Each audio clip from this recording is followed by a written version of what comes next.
Welcome to Advocate Today. I'm Aaron Dean. There are new videos showing Target customers confronting store employees over the company Pride Month products and displays. One TikTok user posted a video where she calls for a store manager asking where the straight section is. Another TikTok user is with his daughter when he makes fun of the Pride displays, clothing, and books. Another shows a shopper bashing toddler clothes in the Pride section. In response, Target removed or relocated Pride Month items in its stores. Some civil rights groups accuse Target of caving into bullies. According to a new report, Americans are now confused about the legality of abortion where they live. Abortion is currently banned in 14 states after the Supreme Court overturned Roe v. Wade.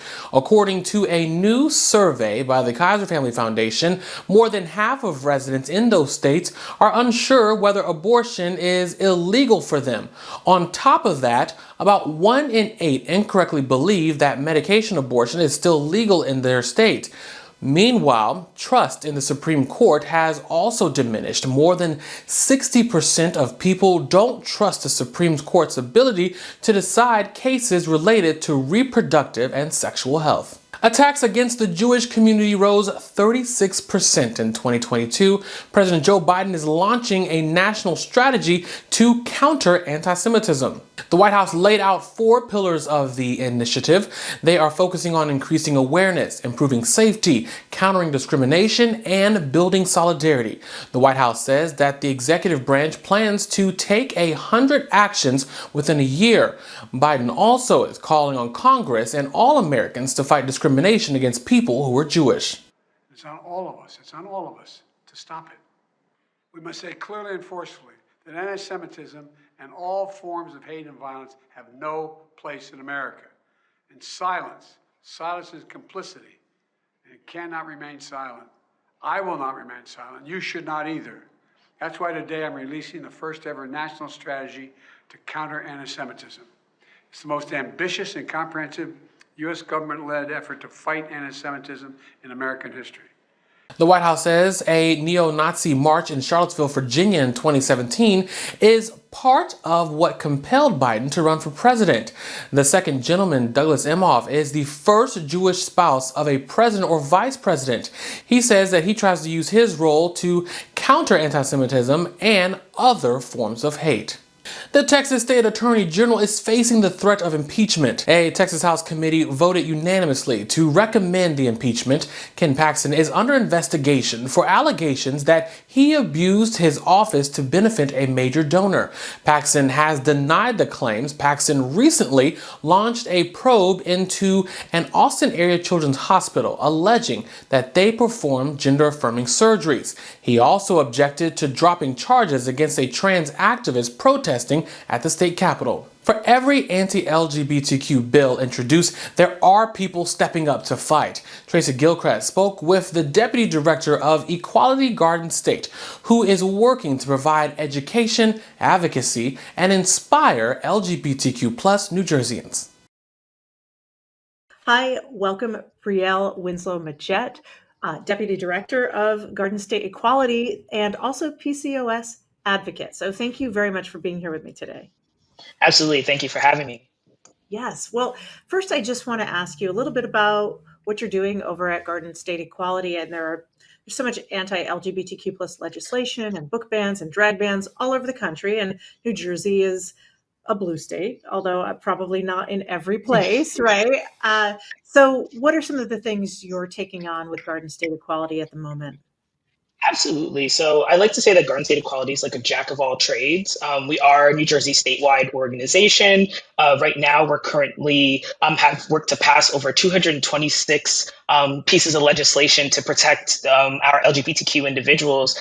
Just recently, our governor signed an executive order for us to be a sanctuary state for our trans siblings, which is great. But us in particular, number one, we train and educate because education is key to make real change in different spaces. So for workplaces, schools, healthcare spaces, which we just launched a affirming healthcare map, which is a directory for LGBTQ individuals to find affirming healthcare, which is amazing because right now so many states gender affirming care is under fire, right? So, and a lot of individuals don't have access. They don't know who is a affirming healthcare provider. Where can I get top surgery? Where can I be affirmed just by people not misgendering me? So right now, we've been working to train healthcare providers across the state, being able to show where they can find this care, and therefore makes it also appropriate for those who might be fleeing their states to come to New Jersey, since we are a sanctuary state, to be able to find gender affirming care.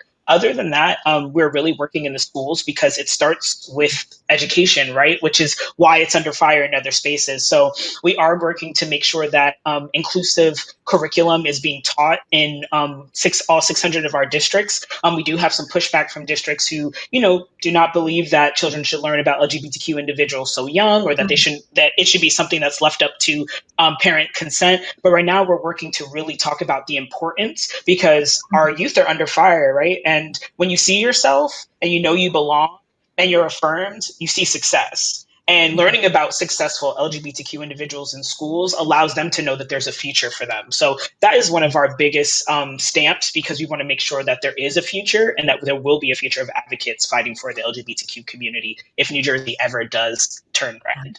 I want to touch on, because this is really how we met. We had a conversation about this. You were really open about your identity at the Creating Change conference, and you are an advocate for PCOS, which is something that you have. And would you share what that is and how it shows up in your life, and how it's kind of impacted you? Absolutely. So having PCOS, polycystic ovarian syndrome, is something that is very common, especially in the BIPOC community for women. It does have to do with having cysts on your ovaries or having enlarged ovaries. But the way it shows up in my life, despite me having cysts on my ovaries and being diagnosed with PCOS, it also has to do with increased facial hair in what they would say inappropriate places. And that is the start of my advocacy, because why is it determined an inappropriate place for a woman to have hair on their face if that's their choice? So it started really with, me growing up and my mom saying to me, women don't have facial hair, making sure that I shaved every day, checking my face before I walked out the door to make sure there were no hairs or anything for anyone to see. And I really took to that as it was kind of like a self-loathing, that why do I have that? Why does it make me different? Why aren't you allowed to have this? And what ended up happening was that through college, I went through a really dark time dealing with, stages of depression. And, when you're not taking care of yourself and there's no self-care, it started to grow. And my thought was I was I've always looked in the mirror and I never saw a woman or a man or a boy or a girl. I always just saw me. And I wasn't sure how I felt about what was looking back at me until I started to see what the potential of this could be. And after that, terrified, because, my mom and everybody else in my family who's you can't have this. This isn't you. Women don't walk around like this. I had to struggle between do I decide, and it's kind of coming out again, right? So do I decide to be myself and worry about what my family will say? Or do I continue to cut this off and act like a part of me is gone? And it actually took me making that sacrifice to shave it, to try to fit in with my family and also in my workspaces, for me to realize that this was something that I could not compromise on.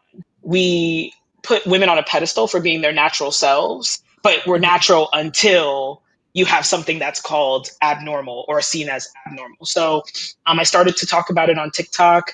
I started to show my face more on social media. And since then, you would be surprised at how many masculine presenting women, especially of color, have messaged me to say, oh my gosh, I've been looking for somebody who looks like you.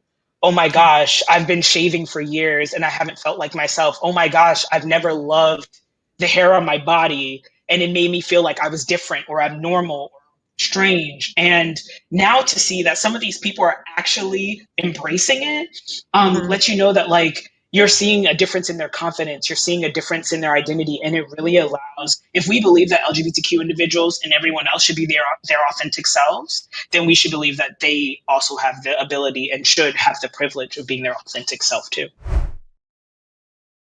Visit GardenStateEquality.org to learn more. And that's all the time that we have for this Advocate today. Watch us wherever you stream. I'm Aaron Dean, and I will see you next time.